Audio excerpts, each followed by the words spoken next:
Hello friends नमस्कार। आसंतु जानिबा आजिर गुरुत्वपूर्ण खबर कृषकों पई बड़ खुशी खबर। हाँ फ्रेंड्स, भारत सरकार देशर लोकों पई अनेक योजना करुछंती।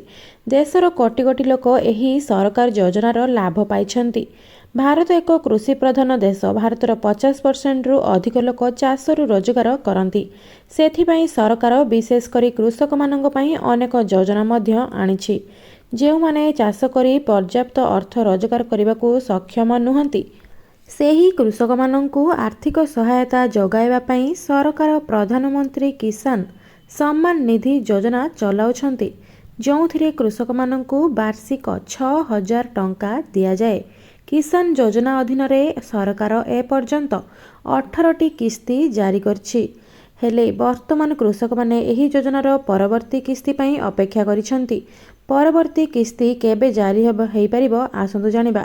ବର୍ତ୍ତମାନ କୃଷକମାନେ 19ତମ କିସ୍ତି ପାଇଁ ଅପେକ୍ଷା କରିଛନ୍ତି। ସରକାର 4 ମାସ ବ୍ୟବଧାନରେ କିସ୍ତି ପଠାନ୍ତି। ଏହି ଯୋଜନାର 18ତମ କିସ୍ତି ଅକ୍ଟୋବର ମାସରେ ଖାତାକୁ ଆସିଥିଲା। ଯଦି ଏହି ଦୃଷ୍ଟିକୋଣରୁ ଦେଖାଯାଏ ତେବେ 19ତମ କିସ୍ତି ଫେବୃଆରୀରେ ଜାରି ହୋଇପାରେ। ଅଧିକ ଜାଣିବା ପାଇଁ ଆମ ଚ୍ୟାନେଲଟିକୁ ଜଲ୍ଦି ସବସ୍କ୍ରାଇବ୍ କରନ୍ତୁ। ଧନ୍ୟବାଦ।